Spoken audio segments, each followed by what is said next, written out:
All right. So one of the things that's pretty apparent is that there's a lot of overhead. Wi-Fi has a lot of great attributes. We don't have to carry around a cable, but there's a lot of overhead on it. We've already seen the other day that we're sending traffic back and forth. We can only send or receive, so we're losing the ability to communicate as fast. We've got all this other pieces. We know that this overhead of those probes, the acknowledgments, the beacons, all add to that. And it really is a case that we're sending a lot of data as overhead. And so here's the data frames. So the data frames even, we're showing a lot more data. So the 802.11 is wireless. 802.3 is an Ethernet frame. If you just look at this, we're carrying a huge amount more in each individual packet of data. So we're less efficient, and it's one of those reasons I say Wi-Fi is great. It's never going to replace a wired connection. So the data frames, you're going to see they have different addresses. So not only do we have to have a source address, but it's got an address for the transmitter and the receiver, so we're adding additional pieces to there. So some of the terms you're going to see. So some of this is marketing gunk, but there are some actual things that we need to look at. And so one of them is something called MIMO, multiple input, multiple output. And that, one of the things to get around this ability to have one data stream is now we have units that can send multiples, 2 or 3 on sub-channels are sending multiple data streams. The problem is your receiver and your router or wireless access point both have to have essentially the same system, and they have to have the same number of antennas. So if I buy a cheap $300 laptop and it's got a single antenna, I'm not really going to be able to use the advantage of MIMO on some of the newer schemes. The one computer brand that does seem to weirdly be at the forefront of this, and I know this is strange because I'm not always an Apple fan, but the new Apple MacBooks have 3x3 antennas in them. And so if I want some of that faster network, in this case, sometimes the Apple stuff is out there. So when we look at the 802.11c, so that's a technology that's really, really handy on those. Again, it's another way to do that. We also do a couple of other things. So one of the things we do is something called channel bonding. And channel bonding says we know we have a set number of channels, but we take them and we put them together so we can send more data, but we have fewer channels. So it works, but at the expense of those multiple channels. So if I'm in a very uncongested area, channel bonding is another technique we can use. So frame aggregation, in other words, on 802.3 we had that 1500-bit limit, and so frame aggregation we can start to put multiple frames, so like a jumbo frame, and we can put those together. Reduces that amount of overhead. So here's that example. So on Wi-Fi, instead of that 1500 bytes using channel aggregation, we can get some really big frame sizes. Now the downside to that is that frame size gets corrupt. It takes longer to resend because we've got a bigger stream of data. So we're getting better. Wi-Fi is getting better all of the time. There's new pieces coming out. So this is that idea of those aggregated frames. So what they're really doing is taking the frames we would use on a wired connection, and those become payload 1, 2, 3, and they start putting them together. So it really is an effective way that we can move more data in a short amount of time.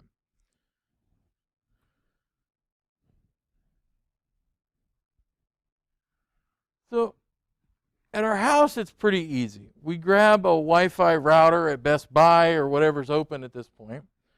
And we say, all right, now I know where the internet comes in here. We plug that in, and hopefully it covers our entire house. When we start doing it, though, on the commercial side or on a business side, or even if we have a larger house, you've moved out, you've graduated, now you bought this 6-bedroom, 5,000 square foot house. Now we need to start thinking about a larger network and some of those design considerations that you're going to do that. So there's a couple of different ways we can confine things. And so some of these terms you're going to see. So ad hoc really means that the devices communicate only with each other. We don't use it a lot in planned wireless. It's handy occasionally. Maybe we need to set up a very quick hop from one computer to another station or a printer, but we don't do it a lot.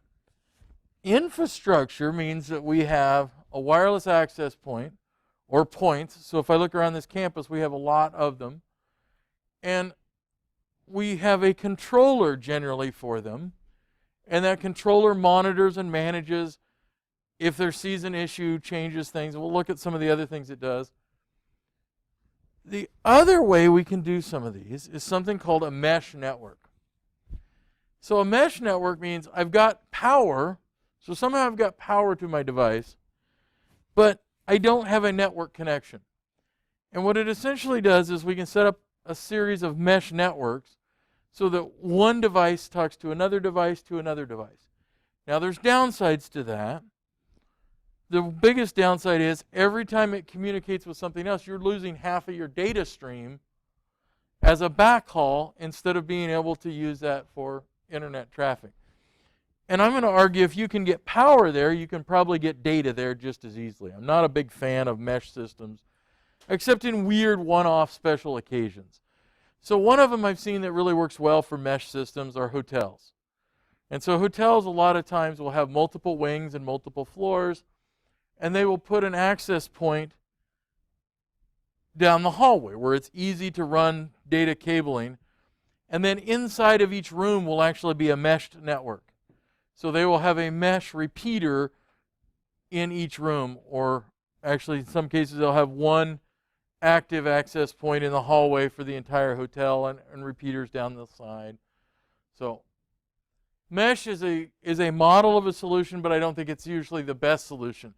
Best solution, in my opinion, is always to have that ability to have a connection to an access point. So this just shows an ad hoc network. Where we do see this a lot of times, if you want to do a printer install real quick, you may do a Wi-Fi print from your phone to the printer or something. That printer isn't necessarily connected directly to the network like you would think. So this is that idea of infrastructure. Every access point has a connection to our network with a wired connection. So phones, desktop, laptops, printer. This is what we have on our campus here.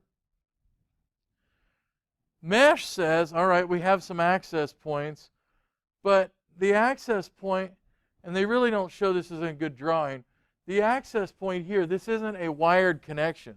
It is using that as a Wi-Fi connection or a wireless connection. And so it's taking up part of that bandwidth that it has available to send as a backhaul.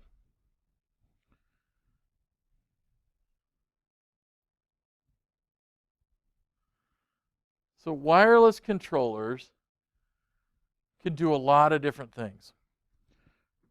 They aid in how we set up a network. So we can set up a network really quickly because those access points get adopted. Literally, we plug and play, in a lot of cases, those access points. We can adopt them, we can name them, we can control them. We set up that ESS, that extended service set identifiers. We set up times, for example. So maybe we only want Wi-Fi available from 8 a.m. till 5 p.m. and we want it to shut off. And you think, well, where would I want that to happen at? College is probably not going to happen very often, but I will give you an example. One of my clients that I work with is the city of Fall City. Their library has become a home for transients and some other people in town. And that's fine. It's a great resource. They can learn a lot. But what was happening is people that were homeless are camping out in their cars sitting in front of the library using Wi-Fi at night. Because we can't control what they get onto, but I can certainly see it, they're getting onto some pretty horrific resources, and it was creating a kind of a situation where people were afraid to go to the library. So one of the solutions was we turned off the Wi-Fi at 9 o'clock at night. So from 9 o'clock until like 6 in the morning, the Wi-Fi is turned off. And that moved some of that element out of the area. We may use it for data security. If I'm a business and I don't have anybody in that business after 6 o'clock, turn off the Wi-Fi. Use that as a security. Security on Wi-Fi tends to be less robust than it is on wireless simply because it's not contained. So turn that off. Use some of those technologies we have. So this is really a better example of that mesh. So notice access point A is feeding access point B. If we don't have any other solutions, that idea of that mesh network on a couple of points is not bad. But if we build our network on the idea that it's going to be one access point feeding another in this continual daisy chain, by the time we get 4 or 5 deep, the ability for them to send traffic is pretty minimal because we've got all that overhead, and then all the data, instead of being able to be sent to the clients, is being able to maintain that connection to the other access points. So a lot of times we may purchase that single device that does everything, and that's mostly what we have at our homes. Most people have nothing but the device, in some cases supplied by the cable or internet or whoever provides your internet service.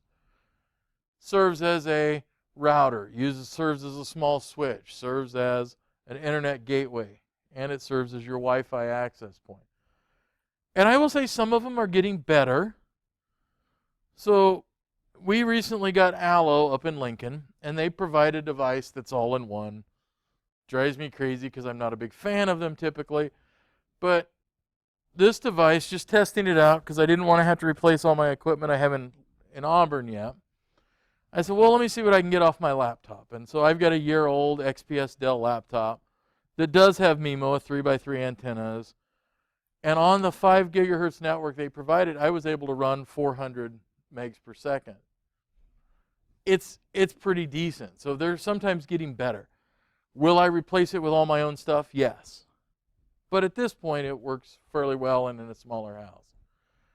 So bigger houses, though, we're going to have to think about how do we do that. So distance is certainly an issue. Number of obstacles. What kind of interference do we have? So the one I'm waiting to see, and they don't apparently fire them up very often, is if I'm going to have a lot of interference in any kind of EMI. The house we bought is next to a big storage center for water for Lincoln. When they fire on these couple hundred horsepower motors, am I going to get weird interference? Am I going to see weird electrical spikes? So what I do know there is I see a lot, when I do a Wi-Fi study, I will see 6 or 7 or 8 different Wi-Fi connections, including I see across the street is a Catholic school and Catholic church, and they must have some fairly powerful units out there and some outdoor ones because they're almost stronger in my living room than what my own unit is. So I have to think about that. What are those issues? What do I have for that? So I do that site survey. So if I'm going to do a site survey for the college, you're going to see somebody walking around with a laptop and some specialized antennas, and they're going to be trying to figure out what is existing in that RF spectrum. Now, one option is always just to look at a diagram of the building and just start throwing in Wi-Fi access points. But that's not a really great way to do it. We may not know what's actually in there in terms of interference. So we want to maintain and have a good coverage. One of the things that's changing is we have more density. In other words, we have more people on Wi-Fi now than we've ever had before. So you'll notice some of the classrooms now have evolved, and some of the classrooms now have the Wi-Fi access point in the classroom. We know that there is, in some of those courses, especially where they're doing some of the Mac stuff, there's an Apple TV that they're trying to connect to. We have one of those, actually.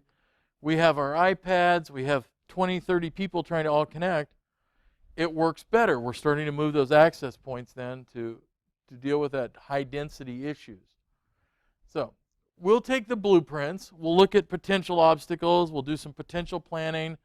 So one of the first things, honestly, we do is we'll take blueprints and we'll start spinning like 30-foot circles in there to try to see where minimally we're going to need Wi-Fi access points. So we'll do some floor planning based on that. We'll determine whether the floors, what are the floors? In this building, do we need access points on every floor? If it penetrates the floor and ceiling really easily, a building this size, one of the things we might do is put all the access points on floor 2 so it penetrates up and down, honestly, if we can deal with that. And we certainly weren't able to here because this is poured concrete with reinforcing steel and all kinds of stuff. And then a lot of times we'll test them. We'll implement them temporarily. So you'll see them out there with cables running everywhere, trying to test them and see what's going to happen. Wi-Fi is not cheap. When they did this initially, a couple of years ago, it was almost $600,000 for Wi-Fi to start with. It's expensive. The access points we're going to use are not the $100 models. Usually they're pretty expensive.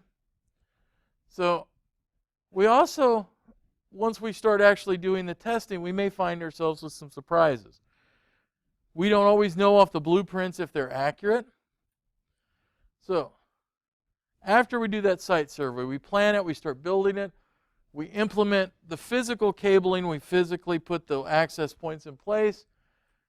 Then we start doing that logical design. And sometimes we'll do that co-curricular, at the same time, and we'll design our network. So here at our campus, you actually see Go Blue, and you'll see a Go Blue Secure, but there's actually several other VLANs and SSDs that you don't see in there. So implement out, and we use those controller software. And that controller software is pretty powerful. And we can actually do some other things. So once we install that, we have some decisions to make. So SSID, do we broadcast it or not? Is that really a security feature? So if it doesn't broadcast out and say who I am, can I find that network? Yeah. It really doesn't even slow down a good hacker. So honestly, I'm of the opinion we're always just going to broadcast that SSID. That way we know what's out there. We have other security options, and one of them we need to figure out is whether we're passing DHCP information. In other words, when this computer logs into that network, does it get all that network info through DHCP? Again, usually we do. It gives us some control over it. Do we set up those splash screens? So the first time you signed on to Go Blue as a guest, it gave you a splash screen and said, do you subscribe to all these? Do you believe in it? Will you sign? So you'll get some security pieces there.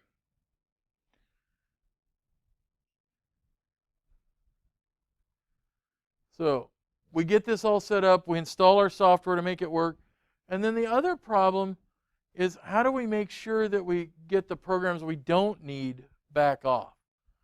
So that seems to be one of the issues is we install stuff. Hey, it's working. We never go back to that idea of how do we remove our software that we didn't need.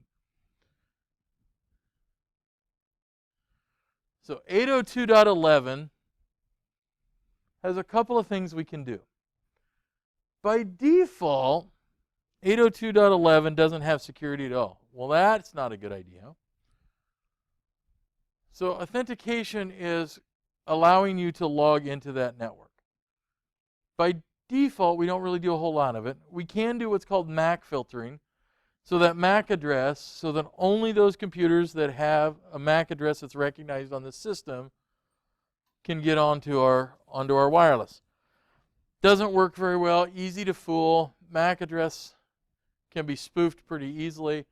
What's more important is using an encryption so that that data being sent from point A to point B is scrambled.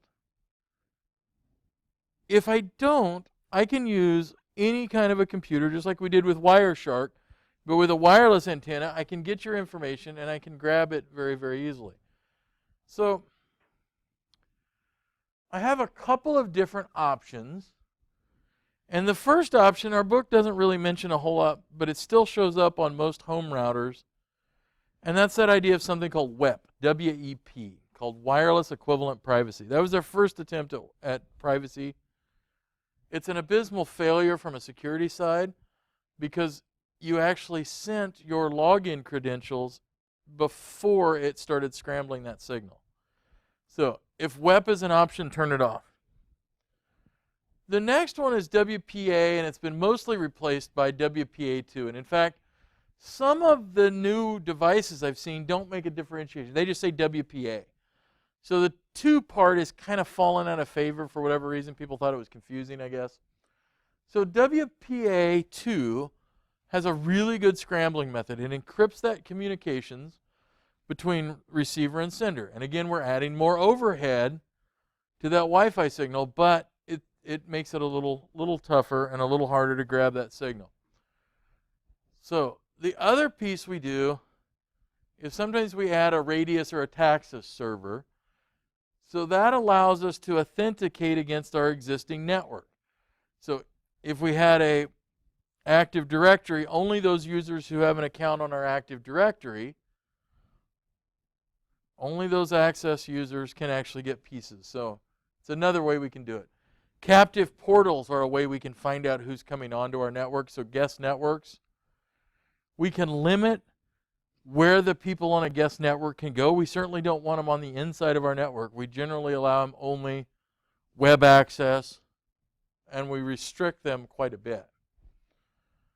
So this captive portal is really a good idea, slows some people down. And it also says there's some legal pieces in there that when they're agreeing to, and then you can say, oh, well, you agreed to not download information about the upcoming election. Now we can throw you off our network and close you out. So sometimes you can use it for that.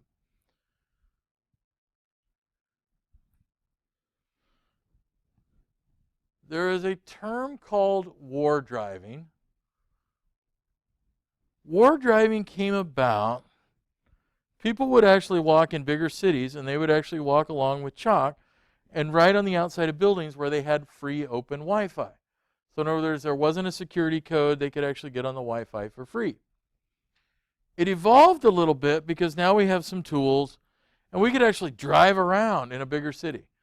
Here in Peru, it's not nearly as effective, but on a bigger city, we could drive around, figure out where there's open Wi-Fi access points, and now I think it's wardrive.com. You can actually go see them posted all over the country where those sites are at, overlaid on a map. It changes on nearly a daily basis. People get smarter and they decide to close that up. But there's a lot of security issues with Wi-Fi.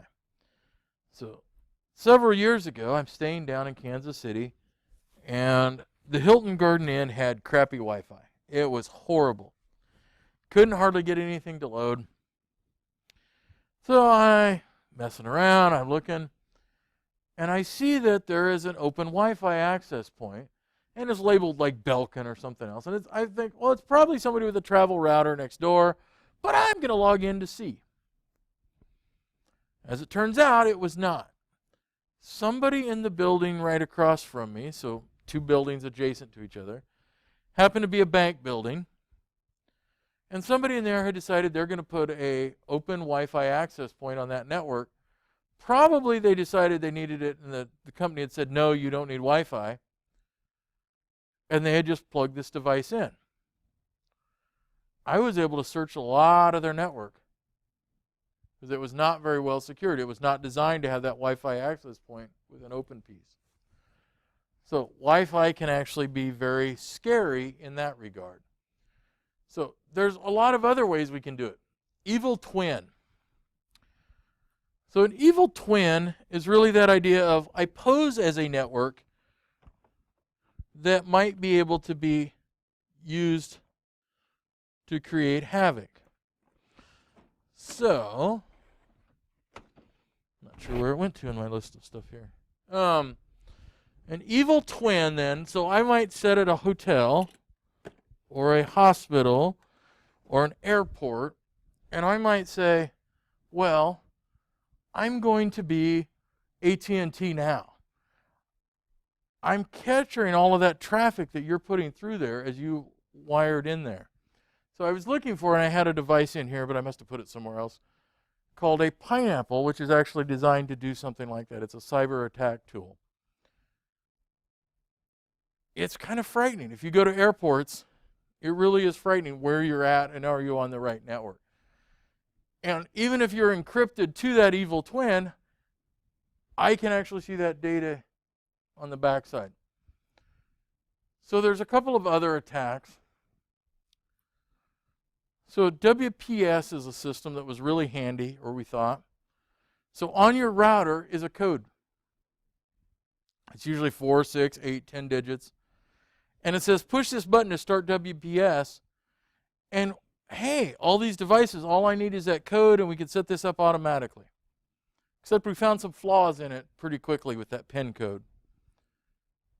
If it is enabled, turn it the heck off. Don't use it. If somebody really wants in, it's pretty simple to break that. WPA cracking, there have been some schemes that have worked to break WPA recently. So hence WPA2, and there's always updates. So WPA3 is actually out, but not a lot of equipment is not yet ready for it or usable with it. So if you're buying new equipment, look for that term WPA3.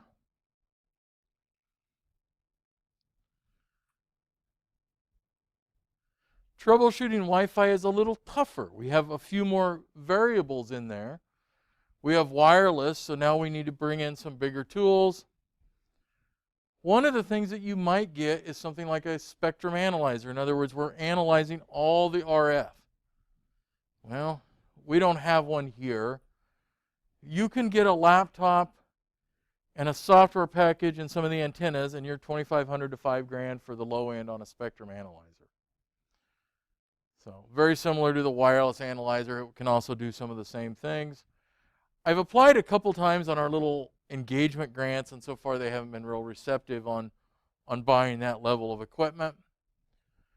So a Wi-Fi analyzer a little further down the scale, you can actually buy handheld ones. Fluke sells one at around the $2,000 mark, and it'll actually analyze what's actually out there on the Wi-Fi networks already.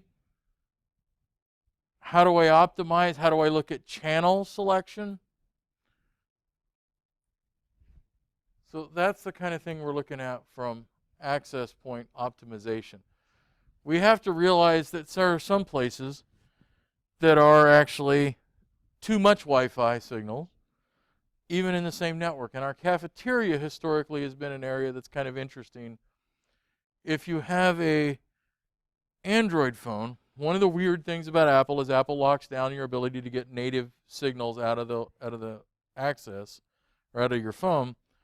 But on the Android phones, you can buy something, and I think it's actually free, or they want you to sell an upgraded version, but it's called Wi-Fi Analyzer. And you can actually run that in our cafeteria, and what you'll actually see is you can see all the access points in that cafeteria, but what you can see is them fighting for bandwidth space. So as one access point sees another one, it starts backing off its power. And so if you look at it, you can watch those things go up and down because there's actually too many access points in our cafeteria, and they're actually interfering with each other. So, and you can see that here. You can see the same kinds of things, but the cafeteria was very noticeable that it was doing that.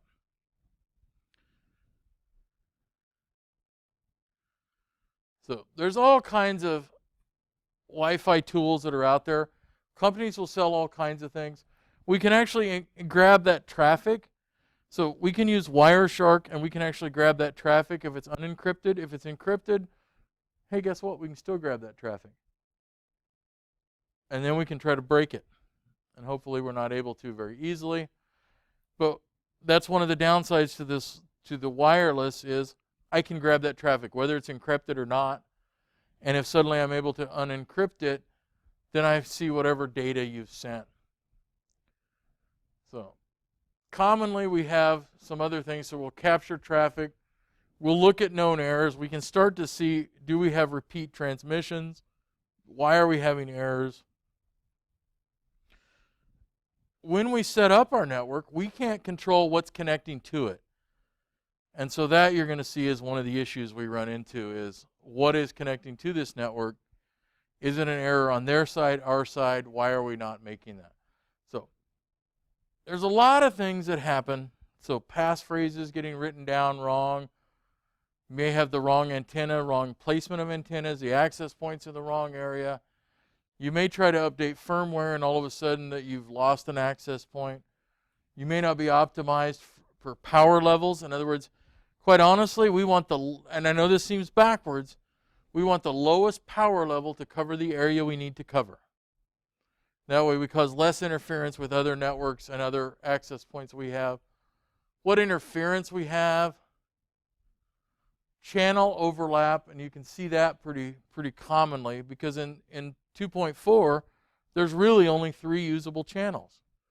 You're in a big apartment complex in Lincoln or Omaha or a bigger city, you look in there and you see 10, 15, 20 different Wi-Fi hotspots. Holy cow. We know there's going to be some interference. There's not enough channels. So you might even look at what they're broadcasting and try to come up with the best solution. So remember that Wi-Fi is contention-based. We're all competing for that same space to do that.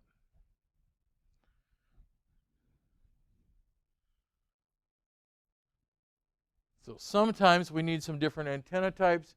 So this is the idea of an omnidirectional. So omnidirectional antennas go everywhere. We need to figure out where that signal is going. So a directional antenna, maybe we need to use some directional antennas to try to beamform or cover and blanket specific areas. So we don't use them necessarily always just for long range, but sometimes we can cover areas. So instead of putting unidirectional antennas out in the quad, we might mount some directional antennas around the quad and try to make that work better. So what types of antennas we use are very important. So wireless networks are a little crazy. It's more complicated, but they're the ones we're going to run into probably more frequently in some cases, depending on your jobs or what you go to, than you will even a wired LAN. It's the thing we're going to see most often when you walk around with your smartphones and all these devices. So I think it behooves us to think about what we need to do as a company. If you walk in and what they're using is a Belkin router from 1999, it's probably time for a change in terms of security. You need to be aware of what's out there. I regularly go on my phone to just see what's open for Wi-Fi access points, just out of sheer curiosity. And sometimes there will be things that will scare you and frighten you beyond all belief. So I worked with a police department, and this wasn't what I was even there for, but they used a system where they communicated with the state, and the state is very cautious about connections and didn't really like wireless at all.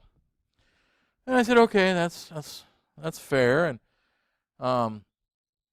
so I went in and saw their installation, and everything looked sort of okay, and it was functioning, but it just was one of those I'm looking at, and I just had that like spider sense at the tingle because things were just really crammed around, and it was a little odd. And so I pulled out my phone, and this police station was fairly isolated. There should not have really been any Wi-Fi signals able to be seen.